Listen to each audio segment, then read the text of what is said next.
Bonjour à tous, donc je m'appelle Olivier Duverger, je travaille au CETIM, Centre technique des industries mécaniques, et ma mission c'est d'accompagner les entreprises dans leurs projets de transformation vers l'industrie du futur.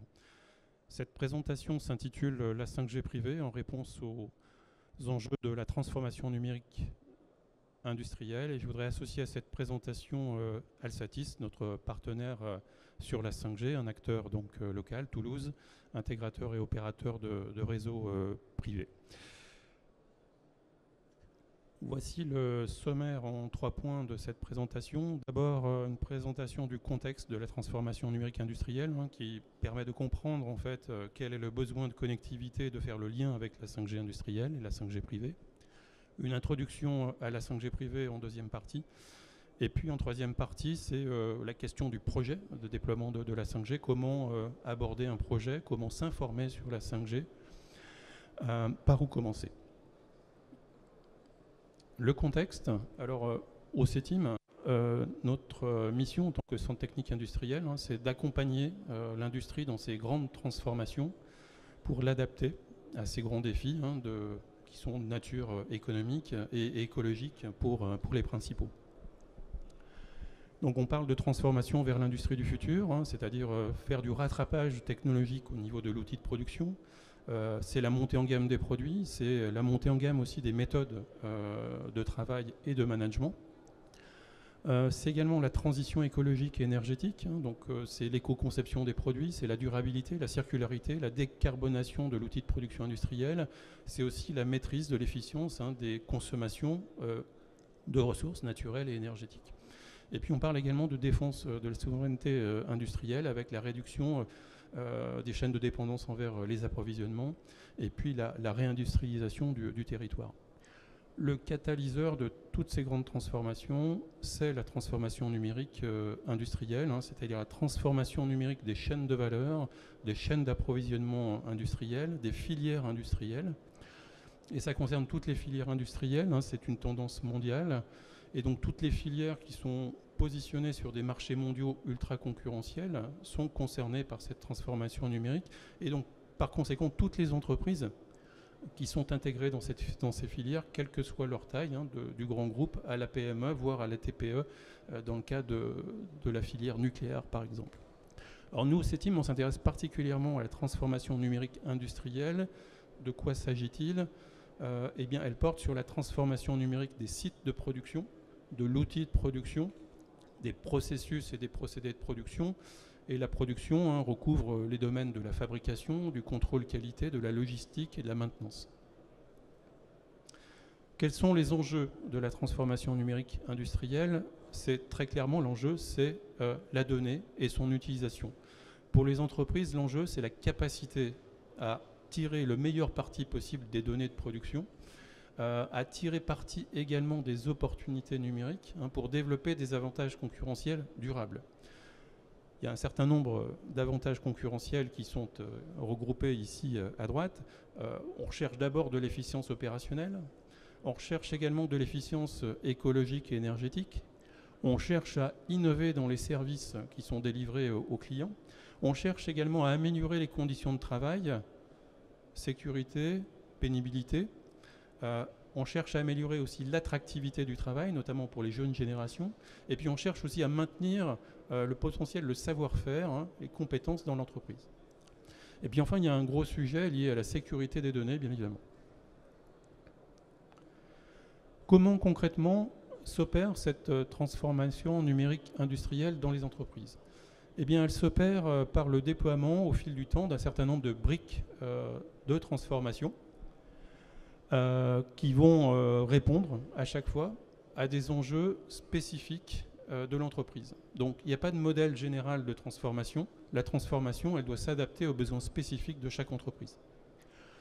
Les briques de transformation ici sont en haut à droite, sont regroupées par catégories. La première catégorie en jaune concerne les briques qui vont permettre d'assurer la transformation numérique des processus de production. Donc ce sont des briques qui ont un fort impact sur l'organisation, le fonctionnement de l'entreprise, donc ils sont très structurantes et qui vont permettre de constituer le système d'information de l'entreprise, autrement dit la colonne vertébrale de sa transformation.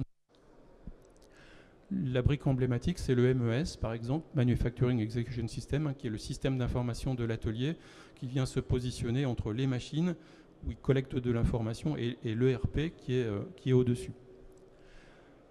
La deuxième catégorie en orange, ce sont les groupes qui vont permettre, les briques qui vont permettre d'opérer la transformation numérique des procédés de production. Ce sont des briques qui sont qui ont moins d'impact sur l'organisation de l'entreprise, mais qui ont un fort impact sur les métiers, puisque là on touche vraiment aux outils qui permettent de réaliser les opérations. Il y a quelques briques emblématiques comme l'opérateur connecté, la réalité augmentée associée, ou les AMR, les robots mobiles autonomes. La troisième catégorie, c'est une catégorie qui regroupe les briques numériques, comme l'intelligence artificielle, la réalité augmentée, les jumeaux numériques. Et ce sont des briques qui sont destinées à améliorer les capacités cognitives des systèmes et des ressources de production et d'améliorer leur autonomie. Ensuite, la quatrième catégorie en vert, eh bien, ce sont des briques qui vont permettre à l'entreprise de se transformer. Ce sont des briques d'infrastructure numérique et donc qui vont permettre à l'entreprise de construire sa transformation numérique sur des fondations solides. Ces briques de transformation, le déploiement de ces briques entraîne des besoins de connectivité dans l'usine. On les a regroupés en 6 catégories. Tout d'abord, on a des besoins de connectivité pour prendre en charge une grande variété de cas d'usage. On parlait d'AMR, d'intelligence artificielle, de MES, de réalité augmentée. Donc tout ça induit des besoins en fait, de performance et de niveau de qualité de service qui sont très différents les uns des autres. Donc des applications connectivité à faible bande passante pour l'IoT, forte bande passante pour l'edge computing, la maîtrise des latences pour les applications machine-to-machine, de pilotage, de coordination, et puis également réaliser des missions critiques concernant toutes les applications en lien avec la sécurité des personnes sur un site de production. On a également besoin dans l'industrie de sûreté en relation avec la sécurité des personnes, de fiabilité, de disponibilité en lien avec des enjeux de productivité. Et puis on a besoin de robustesse dans un environnement d'utilisation qui est souvent sévère, très métallique, et donc un environnement qui est difficile. On a également besoin d'innocuité, c'est-à-dire que la connectivité ne doit pas avoir d'effet, notamment sur la santé des personnes. On a également besoin, dans une perspective de déploiement à l'échelle de la transformation numérique sur un site industriel, de simplifier, de rationaliser pour maîtriser les complexités et les coûts. Donc ça, c'est une demande très forte qui vient des DSI. Et on a besoin également de sécuriser ces connectivités en lien avec des risques de cyberattaque. On a également besoin d'assurer une continuité numérique à l'échelle d'un site industriel, à la fois dans les zones intérieures et extérieures, sans couture, sans perte de données, sans discontinuité numérique. On a également besoin d'intégrer la mobilité sur les sites de production. On a évoqué l'AMR, donc les AMR, les robots mobiles autonomes qui peuvent se déplacer au sein de l'atelier, entre deux ateliers ou entre des zones intérieures et extérieures pour faire de la logistique. On a évoqué également les opérateurs connectés pour accompagner la polyvalence des opérateurs qui conduisent plusieurs lignes de machines, qui réalisent des opérations de fabrication, de contrôle qualité et de logistique. Et puis on a un besoin de flexibilité. Globalement, l'entreprise doit être en capacité de s'adapter rapidement. Donc on voit bien cette notion de flexibilité qui peut prendre différentes formes. La réorganisation des processus et de l'organisation de production. Être en capacité de déployer rapidement de nouvelles technologies numériques et être en capacité d'accompagner la croissance de l'entreprise. La transformation numérique industrielle, ça reste un processus à dynamique lente. Les causes sont connues. Et l'une des causes techniques, c'est en lien avec les infrastructures numériques. 60% des entreprises considèrent que elles vont devoir faire évoluer leurs infrastructures numériques pour accueillir de nouveaux déploiements dans l'industrie du futur. Donc il y a un enjeu pour les entreprises, un enjeu d'infrastructure. C'est un enjeu aujourd'hui de modernisation, de sécurisation et aussi de montée en gamme des infrastructures numériques existantes. Et l'ambition de la 5G, c'est de répondre à ces enjeux de transformation des infrastructures numériques existantes. C'est aussi de lever les freins qui sont créés par le câble à la transformation numérique. Le câble, c'est une super solution. Simplement, on ne peut pas tout faire avec le câble. Et on s'aperçoit que dans une perspective de déploiement à l'échelle, le câble devient un frein. Ça a été théorisé par les Allemands dans le cadre du programme Industrie 4.0.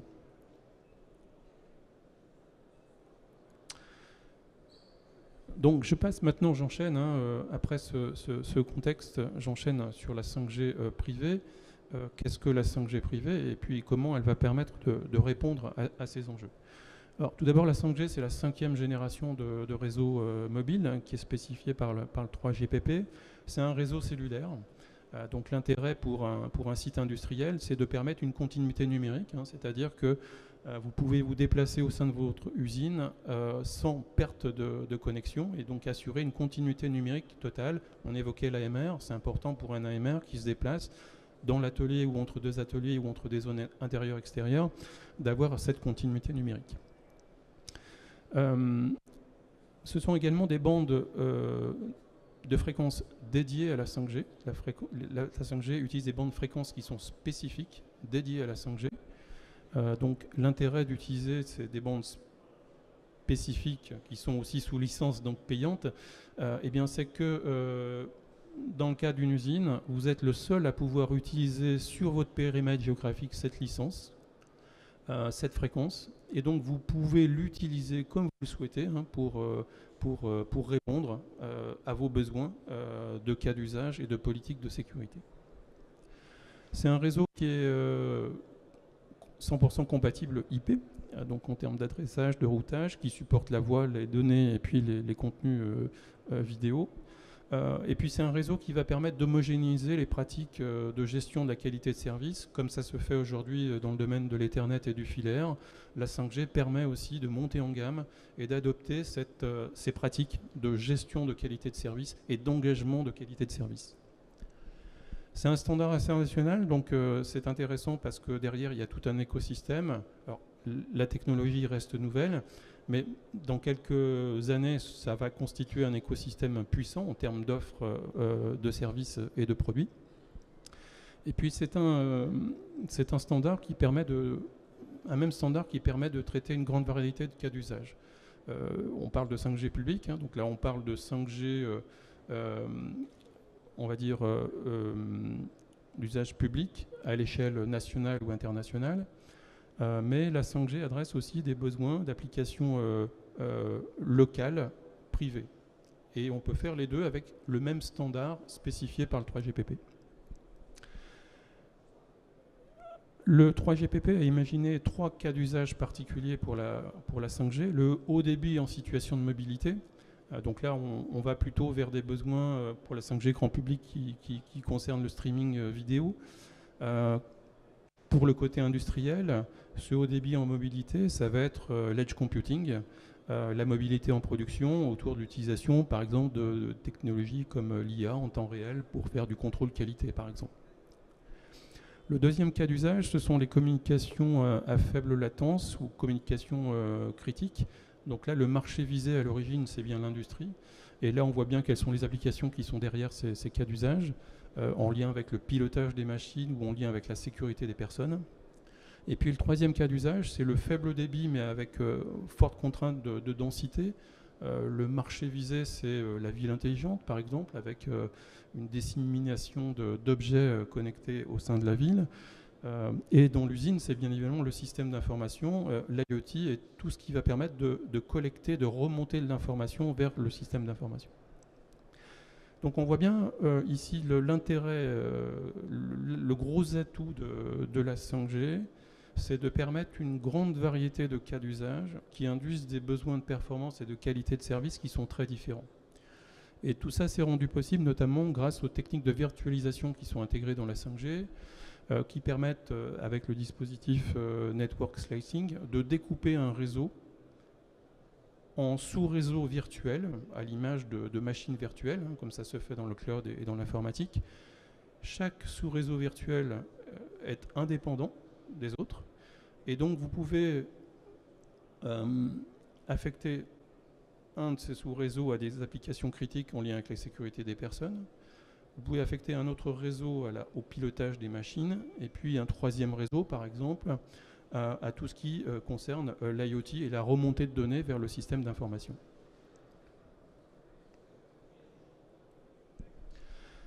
Qu'est-ce que la 5G privée? Donc la 5G privée, la 5G industrielle s'appuie sur un socle de 5G privé, et donc il faut vraiment distinguer la 5G publique de la 5G privée, parce qu'on ne parle pas du tout de la même chose, même si le socle est le même, le standard est le même, il est spécifié dans les deux cas par le 3GPP, donc une norme internationale.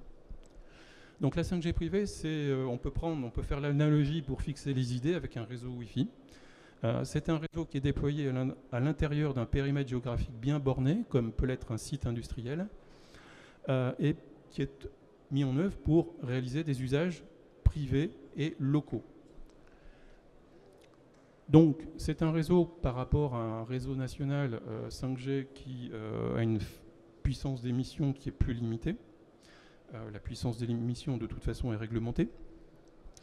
La 5G privée utilise des bandes de fréquences qui sont spécifiques à la 5G privée. Le 2,6 GHz est aujourd'hui disponible. Il y aura également le 3,9 GHz à partir de l'année prochaine. C'est en cours d'harmonisation au niveau européen. Et le 3,9 GHz constituera vraiment une bande cœur pour la 5G privée. Il y a également le 26 GHz qui est ouvert en France à l'expérimentation pour expérimenter le très haut débit en contrepartie de portée beaucoup plus faible. La 5G privée hérite bien sûr des caractéristiques de la 5G, donc elle va permettre de couvrir potentiellement un site industriel complet qui peut faire 1 hectare, plusieurs hectares, voire plusieurs dizaines d'hectares, à la fois sur des zones intérieures et extérieures, sans couture, avec une même technologie. Donc là aussi une continuité numérique parfaite. Les mécanismes de sécurité de la 5G, qui sont jamais suffisants, mais qui permettent de franchir quelques étapes, et qui sont basés notamment sur des mécanismes d'authentification par carte SIM des équipements utilisateurs.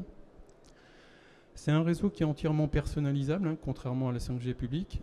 Donc vous pouvez la personnaliser avec les cas d'usage métier, comme le permet le network slicing précédemment évoqué. Vous pouvez aussi mettre en place vos propres politiques de sécurité.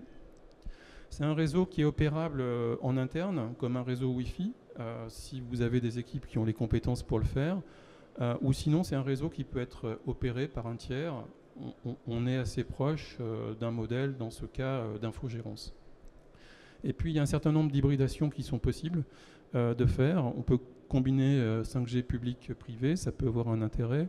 On peut combiner cloud et déploiement en local pour à la fois mutualiser et en même temps préserver la sécurité des données qui restent en local.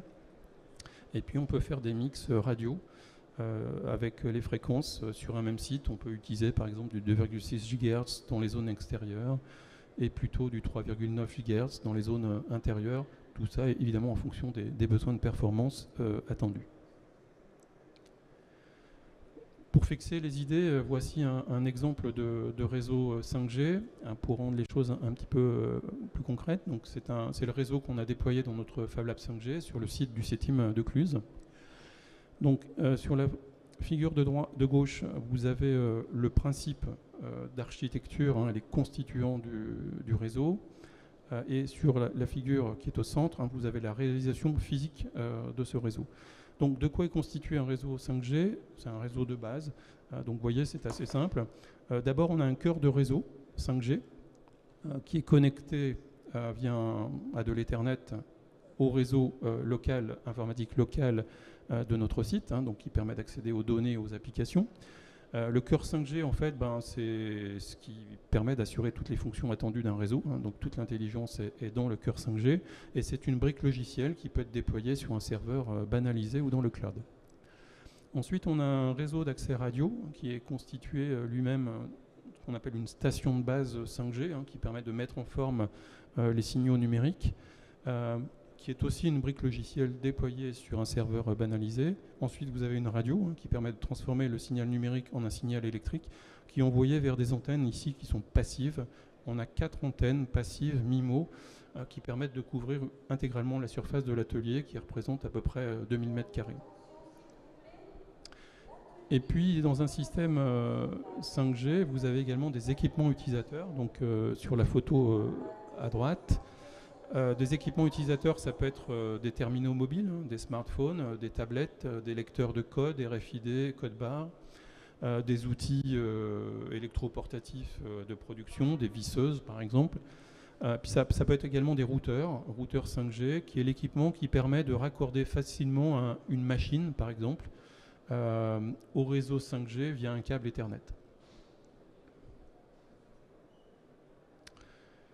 Alors, qu'est-ce que la 5G industrielle? Vous l'avez compris, c'est un socle de 5G privé. C'est un socle qui va permettre de soutenir le déploiement à grande échelle des méthodes et technologies de l'industrie du futur dans les sites de production. C'est un standard international de connectivité qui a la capacité de prendre en charge une grande variété de cas d'usage. Et encore, c'est l'atout majeur qu'on voit à la 5G. Et ça constitue, cette capacité-là, le fondement de la promesse de ROI de la technologie. C'est-à-dire qu'elle est capable de traiter un grand nombre de cas d'usage et c'est ce qui va permettre d'avoir un bon ROI. Et derrière, c'est un standard qui va permettre aussi à l'entreprise de répondre à des enjeux de modernisation, de sécurisation et de montée en gamme de son infrastructure numérique. Alors, comment aborder un projet 5G? Par où commencer? Comment s'informer? Donc, on a mis en place au CETIM un dispositif qui s'appelle le Fab Lab 5G, qui est un projet porté par le CETIM, réalisé en partenariat avec Alsatis, qui est représenté ici même par Anaïs Verdery, directrice commerciale. Donc Alsatis, intégrateur et opérateur de réseaux privés. C'est un projet qui est labellisé par l'État dans le cadre de l'AMI des campus Fab Lab 5G industriels. Alors j'ai une petite présentation vidéo qui va vous montrer l'environnement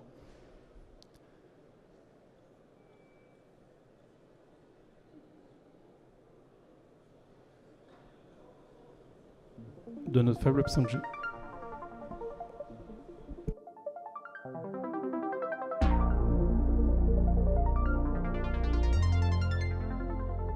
Dans l'industrie du futur, l'outil de production est numérisé et doit s'appuyer sur des infrastructures performantes et sécurisées. C'est là qu'intervient la 5G industrielle. C'est une technologie sans fil qui répond aux besoins des entreprises tels que la mobilité, la flexibilité, la performance et la sécurité. Son avantage concurrentiel clé est de garantir la qualité de service requise par les opérations de production. L'objectif au CETIM est de permettre à un large panel d'entreprises de découvrir cette technologie et d'accompagner ces entreprises dans leurs projets de transformation numérique. La 5G industrielle est une nouvelle technologie disponible au service de la transformation numérique et de l'innovation technologique. Il faut s'y intéresser dès maintenant. C'est ce que nous faisons au CETIM, au service de la transformation d'industrie. En 2021, le gouvernement a demandé à ce qu'il y ait une mission 5G industrielle pour rassembler l'écosystème, aussi bien des opérateurs, des intégrateurs, des offreurs de solutions. Donc le campus Fab Lab 5G industriel, c'est un lieu fédérateur pour un bassin industriel ou un secteur industriel où on va trouver les industriels de ce bassin, on va trouver les intégrateurs, les opérateurs, les fournisseurs de solutions, mais également une équipe qui va animer l'ensemble de ses partenaires. Et c'est pour ça qu'il nous fallait le CETIM, qui à la fois a des compétences industrielles et la capacité d'animation et de fournir des services de la formation aux industriels. L'accompagnement des entreprises proposé par le Fab Lab 5G comporte deux volets. Un volet individuel pour accompagner les entreprises dans leur transformation numérique personnalisée avec la 5G industrielle. Différentes formules d'accompagnement sont proposées, parmi lesquelles des sessions de découverte de la technologie et de ses cas d'usage, le diagnostic et la feuille de route pour qualifier l'opportunité de la 5G industrielle pour l'entreprise, et différentes autres formules proposées plus techniques par notre partenaire Alsatis. Un volet également collectif pour permettre au plus grand nombre d'entreprises de découvrir les opportunités et les innovations portées par la technologie 5G industrielle. L'accompagnement se fera bien sûr de bout en bout avec une compréhension des spécificités de l'usine et l'industriel, un établissement des cahiers des charges en fonction des cas d'usage qui ont été choisis, une aide à la sélection des équipementiers et un conseil sur le déploiement jusqu'à la mise en service. Si vous êtes intéressé par l'un des accompagnements proposés par le Fab Lab 5G, je vous invite à nous contacter.